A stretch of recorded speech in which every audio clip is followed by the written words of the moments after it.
Epidemic Sound might not be a startup you've heard of, but chances are if you've watched anything on social media lately, the background music may have come from the company. The business sells access to a catalog of music that has become very popular with creators, and today the company is rolling out a new generative AI-powered tool called Studio, designed to help creators build custom soundtracks and sound effects for their videos. I spoke with Epidemic Sound CEO Oscar Höglund to talk about the launch and about how it's reshaping music production for creators. Here is that conversation. Oscar, welcome to TITV. It's great to have you. Hey, thank you so much for having me.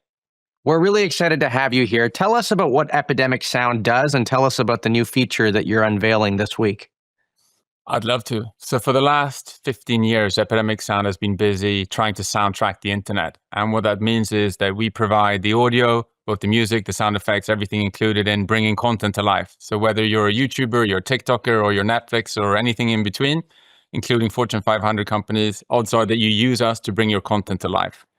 And we've just launched our next product, which is Epidemic Studio, which is a full-on Gen AI empowered platform that's just going to revolutionize how content creators can now start to soundtrack their content even better. I will tell you, Oscar, that I actually have a close relationship with your platform because when I started podcasting 6 or 7 years ago, it was one of the first podcasts I launched.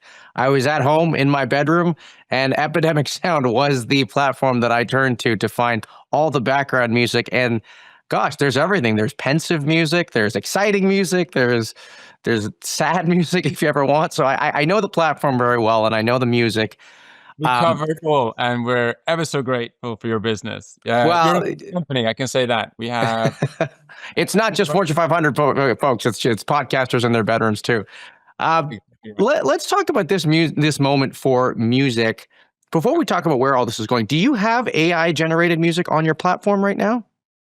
So no, currently we do not have AI-generated music. However, we have tons of generative AI. And so we've always prided ourselves in trying to create win-win scenarios, whether it's between artists and creators, or whether it's between technology and humanity.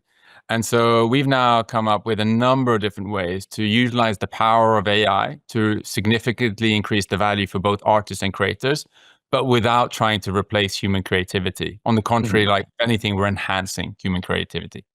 And so is the bet there just that the music is not going to be as good as when people create music? Do you ever worry about falling behind where AI can create 100 songs where one person could create 10 in that time?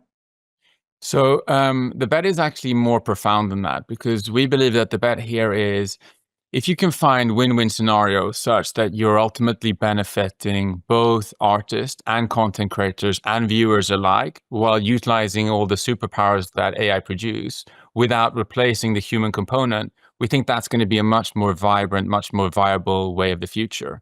And so we're unleashing AI now to help adapt, crop, find, inspire, and also now automatically place music into videos, while at the same time the music we're placing is created by incredible artists such that they reach new audiences, new distribution, and can monetize even more.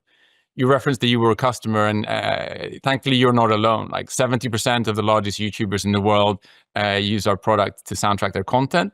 And as a consequence, our music gets played about 3 billion times a day with a beat. And how are the artists compensated for their work here? So the beauty of the Epidemic ecosystem now is that by working with some of the most prolific content creators and storytellers of our time, when music gets incorporated into their content, it reaches a huge proportion of the world's population. And so the way we're able to compensate artists, as in the musical artists, is through a multitude of compensation models. Step one is we pay upfront for the tracks. So it's a guaranteed payment, which allows us to retain 100% of the ownership. So dissimilar from AI music, all of our music is safe to use, and we can warrant and guarantee all of our customers. Number two, that music is available immediately. So in terms of generating tracks, you have to wait and you have to prompt. And so it's significantly more inconvenient to try and prompt new music because of how long time it takes. We can serve up our tracks immediately. Number three is that once the tracks get distribution, like it's very commonplace that people listen to our music in the shows they like, the content they like, or in your programs. And then they become so infatuated with the music that they start to listen to the music on platforms like Spotify or YouTube Music and other platforms. That, of course, generates a second royalty stream, dissimilar from AI music because it doesn't have copyright, so it doesn't generate royalty. And so we can monetize twice. We provide a better product and service for content creators, but more importantly, we can pay back that additional revenue stream back to artists. So AI enables more discovery, more music, like supercharging the creator economy even more, as opposed to sort of diminishing from it.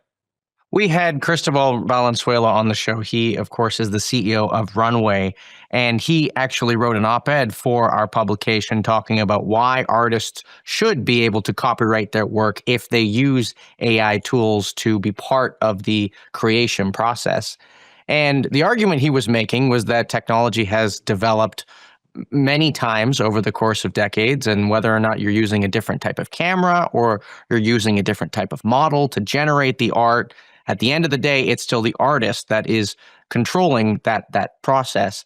It sounds like maybe you are on a slightly different side to him with respect to whether or not artists should be able to copyright their work when they use AI to generate it, no? So I'd say it's more nuanced. First off, I think it's wonderful that you're talking to Cristobal.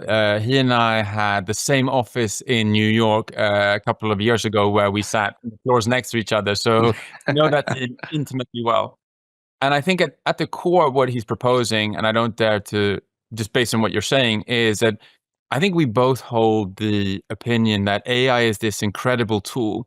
And as long as there is a human in the loop that produces significant amount of input such that they are determining and expressing themselves, that should totally be copyrightable. I think that over the years, technology has enabled for incredible innovation and an enrichment of the storytelling genre.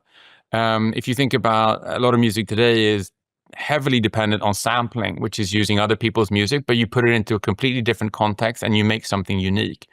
So I think tools that are put in the hands of humans, whether they're carbon-based or silicon-based, but where humans create more stuff, should definitely generate IP such that the human can be included in the loop. I think that's a perfect example of how we see the world similar in that AI should supercharge and enhance human creativity and not replace it. It's when And there's so, no in the loop when it gets complicated. got it. And so, in other words, bringing it back to your platform, there's a distinction between whether or not it was completely AI generated, which is not something you allow on the platform, versus if the artist is using some component of AI throughout the creation process, that music is allowed on the platform. You're absolutely right. So we are very much focused on, we want to try and reduce as much friction and as much toil from the creative process without taking away from the actual taste component and the narrative and the story arc. So whether that's on the artist side or if it's on the visual content creator side, we try and use AI to support both. Great. Well, Oscar, I want to thank you for coming on. It's a really interesting space, and music is something we can all connect with, and AI is increasingly becoming that. So thank you for coming on. Really appreciate it. That is Oscar from Epidemic Sound here on TITV. Thank you for having me and thank you for your business.